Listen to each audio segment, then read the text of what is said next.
Hi നമസ്കാരം. Voice of മുജീബിലേക്ക് അവർക്കും സ്വാഗതം. കാലം അങ്ങനെയാണ്, ഒന്നും കണക്ക് ചോദിക്കാതെ കടന്നുപോയിട്ടില്ല. ആരെ മാറ്റിക്കൊണ്ടാണ് സഞ്ജു സാംസനെ ഉൾപ്പെടുത്തേണ്ടത്?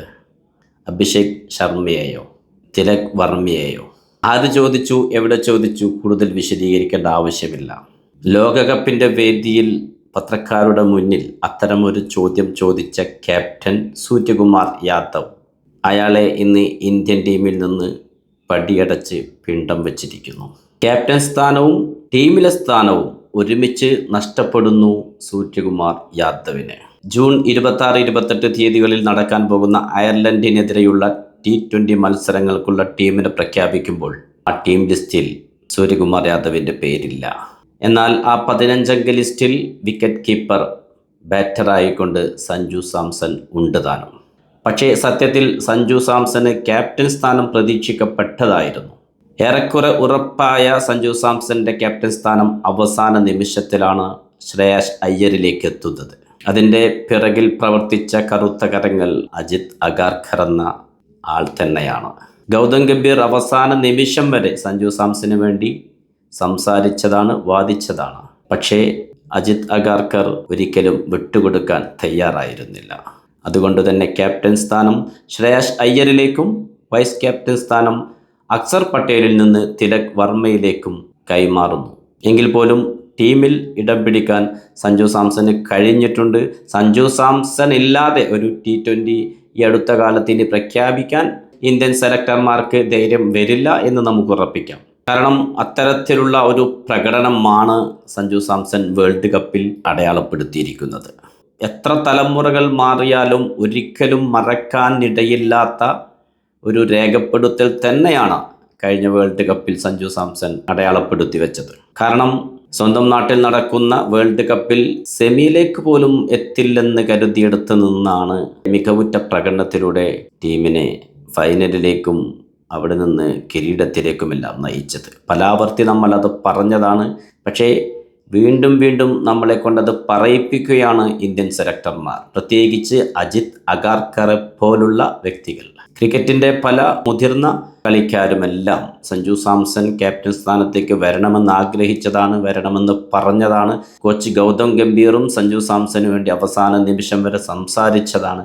അതിനെല്ലാം മറികടന്നുകൊണ്ടാണ് ക്യാപ്റ്റൻ സ്ഥാനം ശ്രേയസ് അയ്യരിലേക്ക് എത്തുന്നത്. അയ്യർ ക്യാപ്റ്റൻസിയിൽ മികവുറ്റ പ്രകടനം കാഴ്ചവെച്ചിട്ടുള്ള ആൾ തന്നെയാണ്, അതിൽ സംശയമൊന്നുമില്ല. ഇനിയും അത്തരത്തിലുള്ള നല്ല ക്യാപ്റ്റൻസി തന്നെ അയ്യരിൽ നിന്ന് നമുക്ക് പ്രതീക്ഷിക്കാം. ടീമിനെ നയിക്കാൻ യോഗ്യനും പ്രാപ്തിയുമുള്ള കളിക്കാരൻ തന്നെയാണ്, അതിലൊന്നും എതിരഭിപ്രായമില്ല. എങ്കിൽ പോലും അതിനേക്കാൾ മികച്ച തീരുമാനം സഞ്ജു സാംസന് ക്യാപ്റ്റൻസി കൊടുക്കുക തന്നെയായിരുന്നു. അതുകൊണ്ട് തന്നെയാണ് ക്യാപ്റ്റൻ ഗംഭീർ അവസാന നിമിഷം വരെ ആ ഒരു കാര്യത്തിന് വേണ്ടി പിടിച്ചു നിന്നതും. പക്ഷേ സാധിക്കാതെ പോകുന്നു.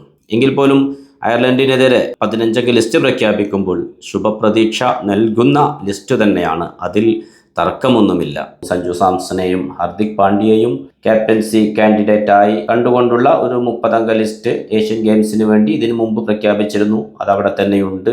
സെപ്റ്റംബർ ഒക്ടോബർ മാസങ്ങളിലാണ് അത് വരുന്നത്. അതിൽ സൂര്യവംശിയും ഉൾപ്പെട്ടിട്ടുണ്ട്. പക്ഷേ ഈ 15 ലിസ്റ്റിൽ സൂര്യവംശിയുടെ പേര് പരാമർശിക്കപ്പെട്ടിട്ടില്ല, ഉൾപ്പെടുത്തപ്പെട്ടിട്ടില്ല. ക്യാപ്റ്റനായിക്കൊണ്ട് ശ്രേയസ് അയ്യരാണ്, വൈസ് ക്യാപ്റ്റനായിക്കൊണ്ട് തിലക് വർമ്മയുമാണ്. ഓപ്പണിംഗിൽ അഭിഷേക് ശർമ്മ, സഞ്ജു സാംസൺ, ഇഷാൻ കിഷൻ, ഹാർദിക് പാണ്ഡ്യ, ശിവം ദൂബെ, റിങ്കു സിംഗ്, അക്സർ പട്ടേൽ, കുൽദീപ് യാദവ്, വരുൺ ചക്രവർത്തി, ജസ്പ്രീത് ബുംറ, ഹർഷദീപ് സിംഗ്, പ്രിൻസ് യാദവ്, മൊഹ്സിൻ ഖാൻ. ഈ രണ്ടുപേരെയാണ് പുതുതായി ഇപ്പോൾ ഉൾപ്പെടുത്തിയിരിക്കുന്നത്. അതുപോലെ ശ്രേയസ് അയ്യർ വേൾഡ് കപ്പ് സ്ക്വാഡിൽ ഉണ്ടായിരുന്നില്ല. അതിനു മുന്നേ നടന്ന ന്യൂസിലൻഡുമായിട്ടുള്ള പരമ്പരയിൽ തിലക് വർമ്മക്ക് പരിക്ക് പറ്റിയപ്പോൾ ടീമിൽ ഇടം പിടിച്ചിരുന്നു. പക്ഷേ ഒരു മത്സരം പോലും അന്ന് കളിക്കാൻ സാധിച്ചിരുന്നില്ല.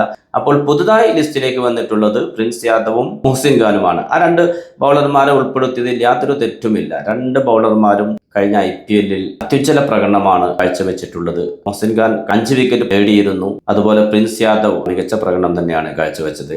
പലപ്പോഴും റൺസ് വിട്ടുകൊടുക്കുന്നതിൽ പിശുക്ക് കാണിച്ചൊരു ബൗളർ കൂടിയായിരുന്നു പ്രിൻസ് യാദവ്. 1-2 മത്സരത്തിൽ മാത്രമാണ് അതിനൊരു അപവാദം പറയാനുണ്ടായിട്ടുള്ളത്. ബാക്കി എല്ലാ മത്സരങ്ങളിലും കൃത്യതയാർന്ന ബൗളിങ്ങുമായി നിറഞ്ഞു നിന്ന ഒരു താരം കൂടിയായിരുന്നു പ്രിൻസ് യാദവ്. അതുകൊണ്ട് തന്നെ നിലവിൽ പ്രഖ്യാപിക്കപ്പെട്ടിട്ടുള്ള 15 അംഗ ലിസ്റ്റിൽ സംബന്ധിച്ച് അധികം ആക്ഷേപം വരാനിടയില്ല. എങ്കിൽ പോലും സഞ്ജു സാംസന് അർഹിച്ച ഒരു ക്യാപ്റ്റൻസി തന്നെയാണ് അവിടെ നഷ്ടമായിട്ടുള്ളത്.